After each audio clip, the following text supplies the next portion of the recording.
Ayan, good morning mga ka-viewers. Mayong aga, magandang umaga, tanghali, gabi po sa inyong lahat. Ayan. So, as I promised guys, andito naman ako sa aking ah, munting halamanan.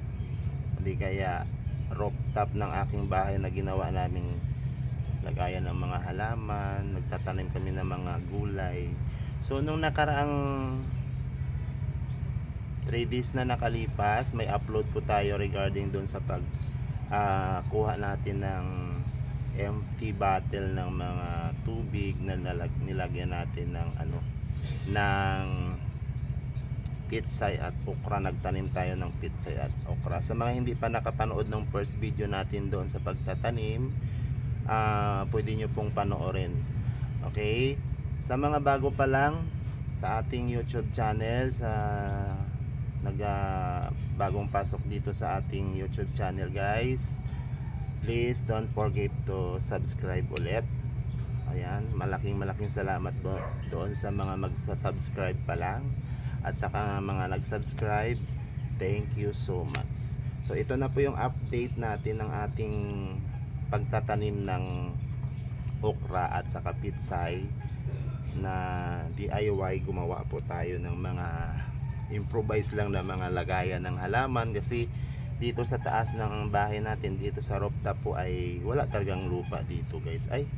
So kailangan natin mag-provide ng paso o di kaya mga empty bottle na pwedeng taniman ng mga halaman, kagaya ng mga nandyan po sa ayan po, lahat ayan mga nasa paso lang po, kasi hindi tayo pwede magtanim dito ng direct sa lupa dahil kung napapansin nyo nasa taas tayo ng bubong.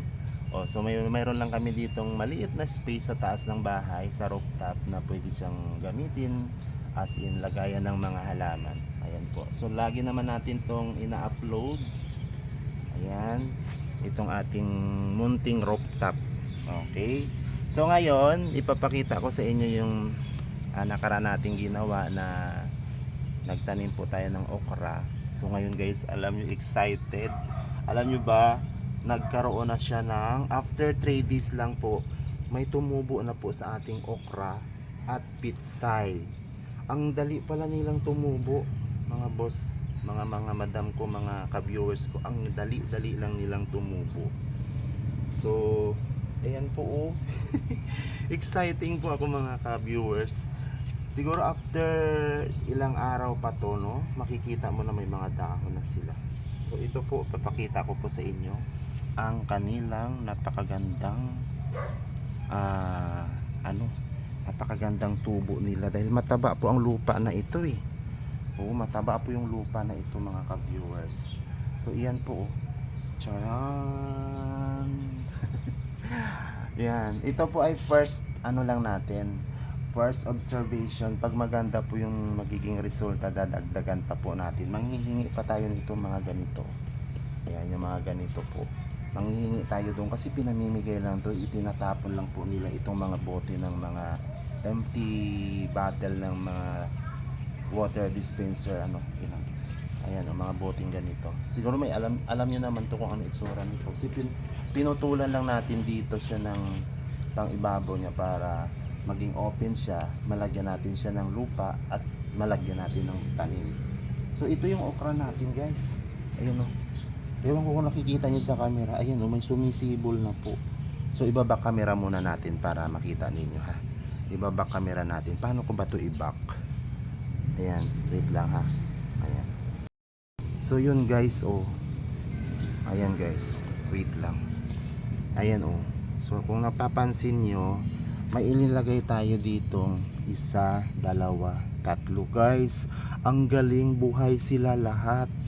Tumubo po lahat yung 3 puno ng okra. Iyan, 1. Ayan po oh. Ayan, 2.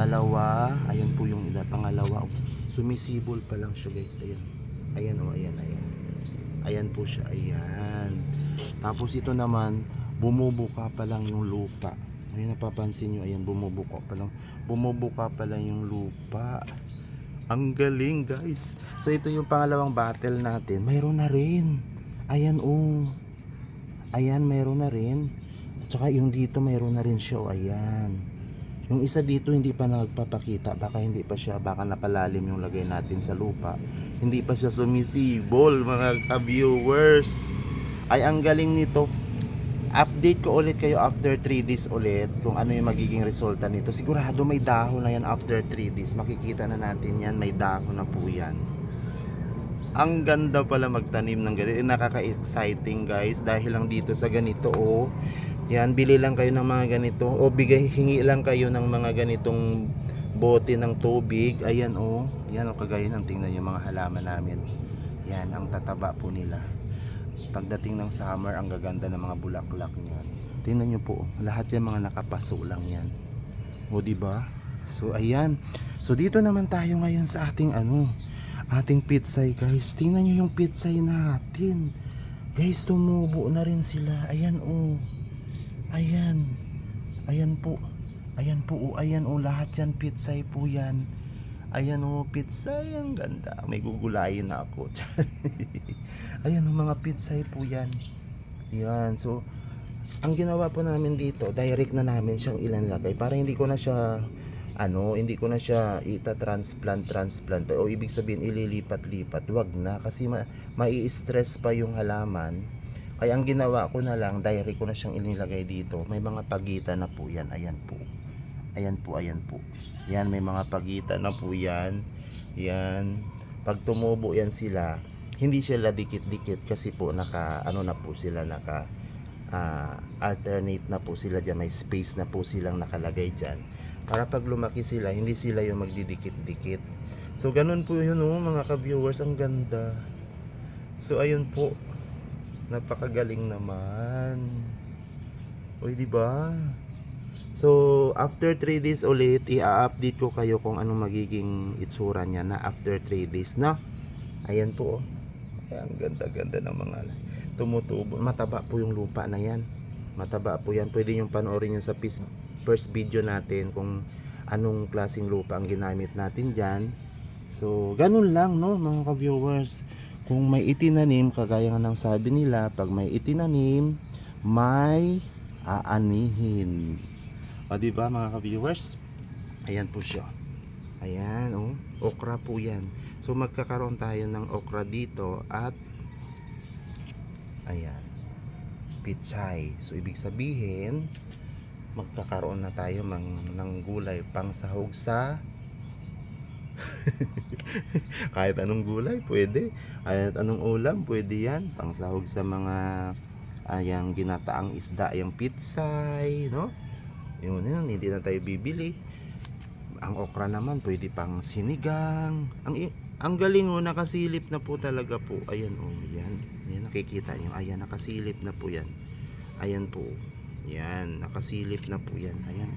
Okra po yan, okra. Ayan. Yan siya, okra yan. Okay?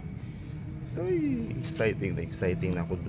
Ito pag nagiging may dahon na yan, magiging green grass na yan, green na to, magiging green na yan.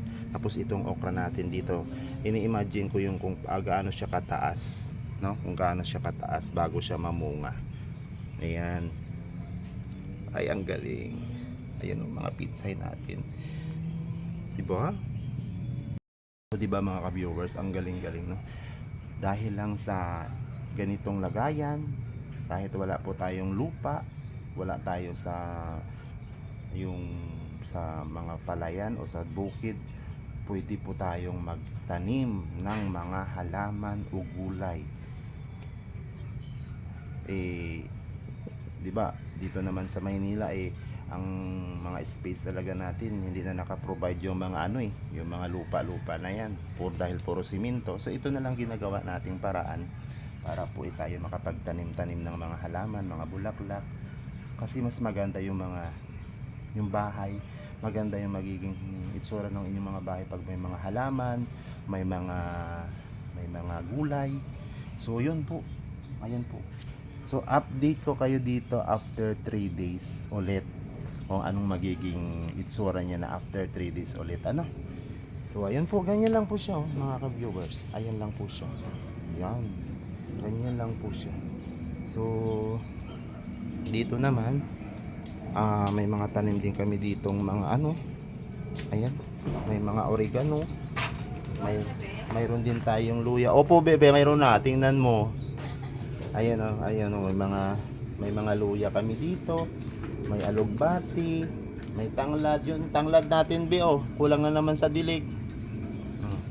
Oh, yun yan. Mayroon din kaming kalamansi. Oh, may mulberry pa, oh. Ayan. Yan, mulberry. Tapos mayroon pa kaming orchids dito. Yan. Ngayon ko lang nilagay yan. Hindi, inano ko kasi parang ano siya, hindi siya healthy pag hindi mainitan masyado, be. Tatakpan ko ulit yan ng ano dyan na siya. Tingnan mo yung okra, tumutubo na. Yan. Yan mga ka-viewers, ang ganda po. Pag may tinanim, sabi nila may aanihin talaga. Ayan. Ilang days na today? 3 days lang. Ganda yun. Oo. Oh, good morning ka muna sa mga ka-viewers. Ayan. Ayan po. So, yun lang muna sa ngayon, no? Pag yung after 3 days ulit, i-ano ko ulit kayo. I-update ko ulit kayo kung ano na may dahon na yan. Sigurado may dahon na po yan. Diba? Nakakatuwa. Ayan.